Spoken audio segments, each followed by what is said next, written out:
I could tell the story about how I catfished my boyfriend with Star Wars. You should tell that story, actually.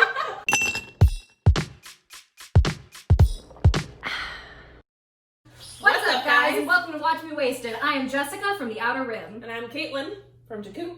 And today we're making the gin and juice while we watch Rogue One, baby!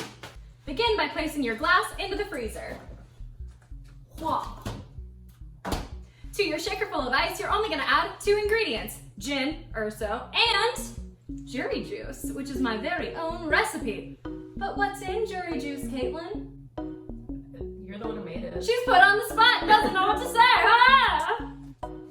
Jury juice is actually something that exists within the Star Wars universe. It's an alcoholic, addictive beverage that actually has a little bit of Rodian blood in it. Do you know what Rodian is? Explained it to me 20 minutes ago. But if it wasn't, then the answer would be no. A Rodian is like Greedo from the first one. So, ta-da, that's a Rodian. And do you remember what color Rodian blood is? Green. Green! Therefore, the ingredients are: it is 2 parts ruby red grapefruit, 2 parts Midori, and a little splash of grenadine. And that all together makes jury juice. Now that you've made your jury juice, go ahead and add 2 parts of it to a cocktail shaker full of ice. 3 parts jury juice. And 2 parts gin. Glug, glug, glug, glug, glug, glug, glug, glug, glug, glug, glug, glug. Splash. Thank you, barman. Shake it up! Oh, it's raining. Remove your glass from the freezer and add a Death Star ice cube. If you would like an actual one instead of just the spherical ones we have here, link down below to our Amazon. And finally, strain. Ooh. That still looks disgusting. Yes, but taste it. I'm scared. That's really good, actually. Thank you. Cheers! Cheers! Jelly.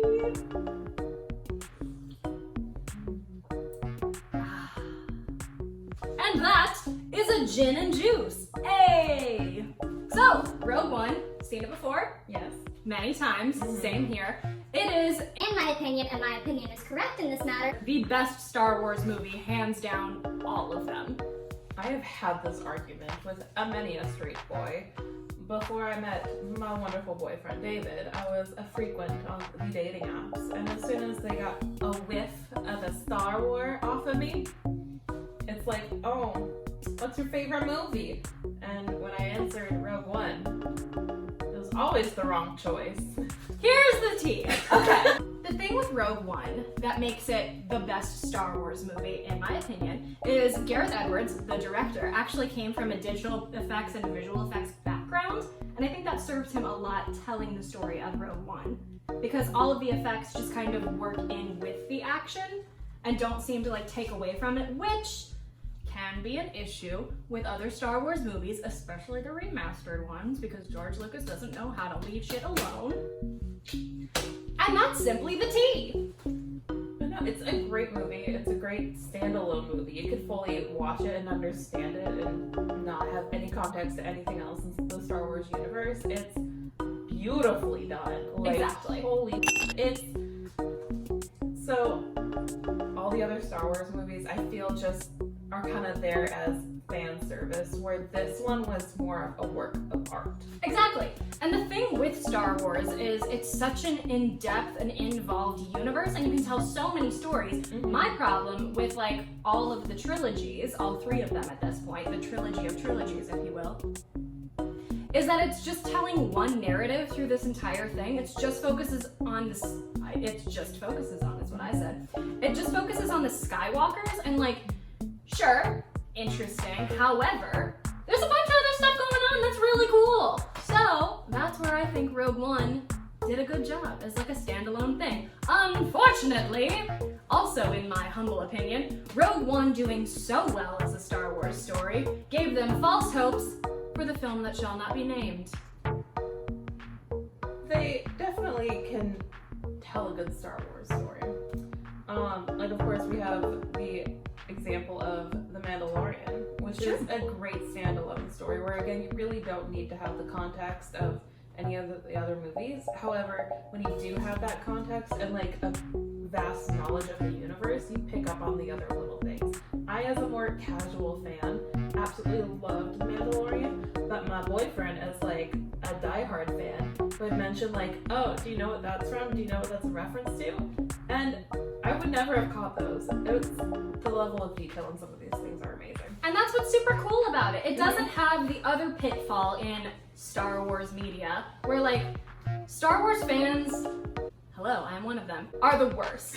They are the worst kind of people. Yes. Like, I don't even have to go into detail about this, although I probably will on the podcast, link below, but they're the worst. The worst thing to happen to the films in anything is Star Wars fans. And I think that Rogue One did nicely to not really have that issue on the whole. Also, Rogue One has the best lightsaber scene of any Star Wars movie ever. I'm losing my scarf because I love it so much. And it's the only lightsaber that's in it. So like, you don't have to have like, every single person in here is force sensitive. Everyone has a lightsaber. Like, that's what I do love about this movie, is that there weren't a whole lot of force sensitive people. It was the normal people just trying to like make the world a better place. exactly. Politics. Politics. And we're back around to Rogue One. With all that being said, let's get to watching. I will count us down and then we'll hit play. In 3, 2, 1, play. Thank you, W8. Let's be honest. The Force is just witch powers. Yes. It pulls on crystals. Jedis are crystal witches! Thank God. Okay, can we talk about the color palette here? Mm-hmm. Because I love this like dark green and like the black. Like that's so aesthetic. Mm-hmm. And then you've got the stark white of Krennic. However, rant alert, I cannot stand how wrinkly he is! Look at him! And look at the puckering on the hem! Like, did he not have a steamer? Did he not have any kind of iron or anything to press that ish out? Because it looks like trash garbage. And he's supposed to be a literal director. Director Krennic. Looks like a wrinkly hot garbage mess. No, I refuse. Absolutely not. Like, he's wearing white because he is pristine, because he doesn't get his hands dirty. But it looks like hot trash garbage. And I know it's made of like a thick canvas material because you could tell by looking at it, and that's hard to press out. However, why make it out of that if it's gonna look like hot trash garbage? Thank you.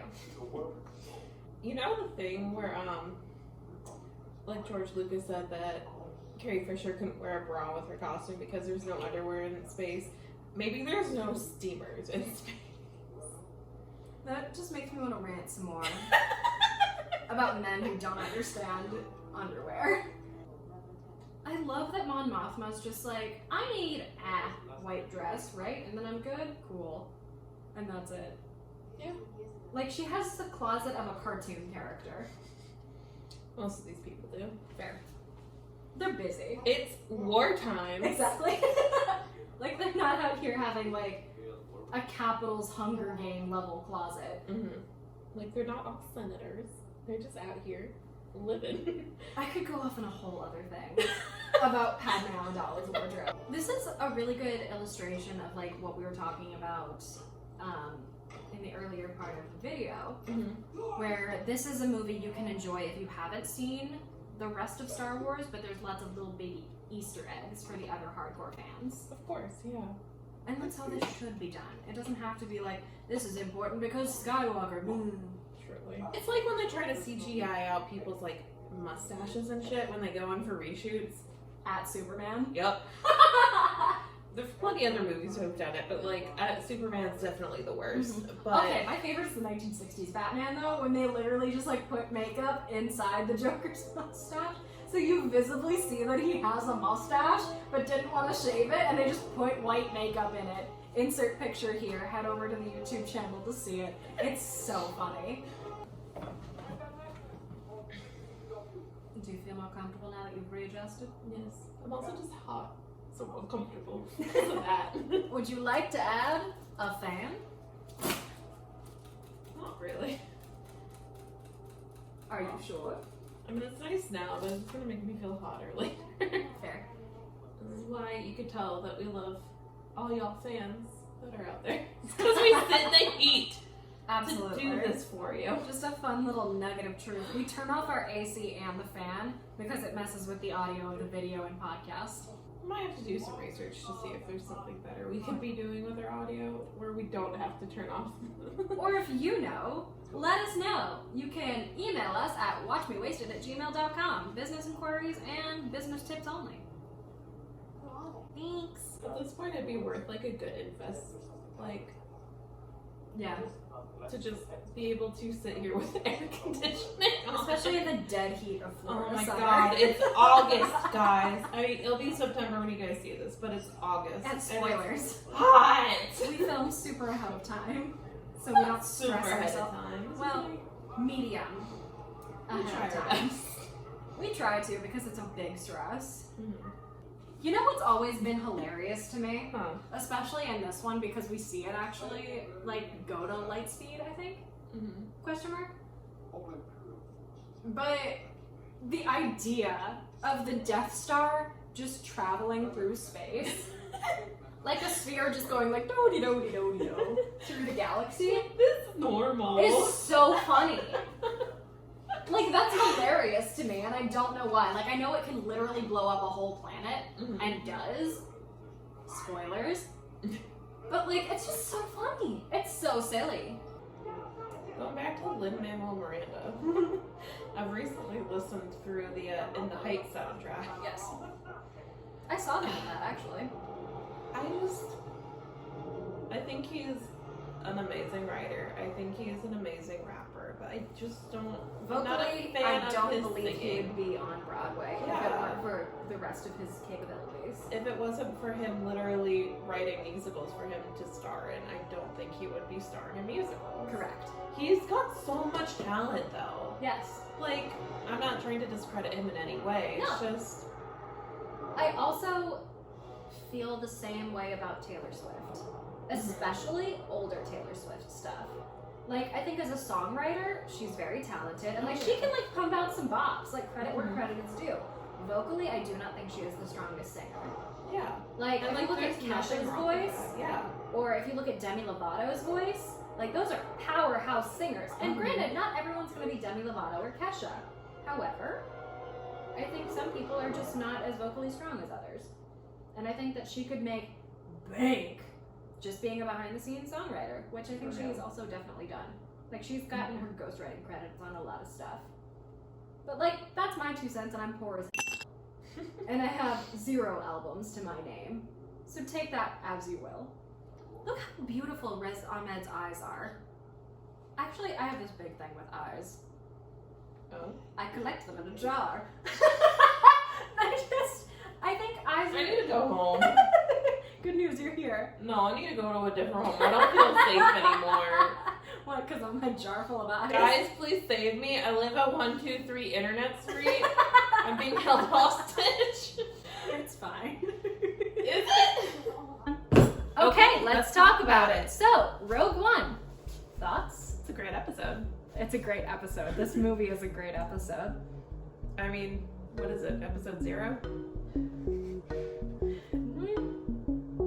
Not No. if episode 1, 3.5.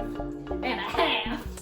Or is it? Would it be 3.5. 3.5? Yeah. Because it's 1, 2, 3 in the second trilogy, the prequel trilogy, and then a half. I would just think of it more Then as 4, like 5, 6. a beta of 4. 4 light. Yeah. Pre 4. 1, 2, 3, pre 4, 4, 5, 6. Yes. Are you impressed with me that I said it so fast? Because I'm kind of impressed. Oh no. Okay. Anyway, this drink's good. You should drink it. Yeah, that's pretty good. Gin and juice. And it's a Watch Me Wasted original. I'm honestly proud of it. It is. It was Like, really good. the jury juice was really good and a good base with it, and also I like gin, so both Of course you're gonna JYN like and it. GIN. I love that you were on dating apps, like with all this Star Wars stuff in there, and like would constantly get into a fight about Rogue One. But you also met your current boyfriend on a dating app. Yes, I did. How does his experience with like your Star Wars and go? Well, I had a fun photo of me dressed as Rey as one of my pictures. It's like kind of now-ish. Okay, it's the same cardigan. Insert picture here. But so that was on my profile. People could see that. It's also on my Instagram. Like, it is a photo that I use a lot. On our first date, he, knowing that I had this photo of me dressed as Rey, brought up Star Wars, and I jokingly, in my deadpan, just serious voice, go, "No, I'm not a big fan of Star Wars." David's still not used to our sense of humor. And he fully took that, like, at face value, and was like, "Oh, she doesn't like Star Wars." Like, it's fine, she's real cute, but she doesn't like Star Wars. Oh, I'll figure it out. And I give him crap about it, because it's like, you continue to go out with me even though you thought I was a fake fan of Star Wars with my picture. Like, well, yeah, but she was real cute, though. This is essentially what he says. Do you like my generic male nerd voice? Yes. Hi, David. Love you. Yeah, you're alright. But yeah, so I give him a lot of crap about it. Star Wars. But yeah, he really doesn't get our sense of humor. No. We'll get there one day. Hopefully.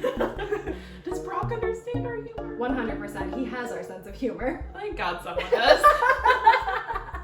David, you'll catch up. It's fine. There's a learning curve if you don't already have it. Talk to Brock, he'll help you out. I think that's the difference, though, is like Brock is like a performer type person. So he has like that theatrical-ish background that That's we fair. have. And then David is also there. Yeah, and David's more of like the gamer sense of humor. So. Yes. But he and Brock connect on that level, too. True. It all ties together. The nerds we date, and we are also here. Our mixed family. Exactly. Our blended family. There it is. Blended family, a Star Wars story. Well, that's it for Watch Me Wasted this week. Let us know, did you try the gin and juice? How'd you like it? Leave us a comment down below to let us know what you thought, and make sure to subscribe while you're there. Send it to your friends so they can just subscribe as well. Be sure to smash these buttons because they're cute or whatever. Follow us on all applicable social media at Watch Me Wasted. And most importantly of all, keep it wasted. Bye.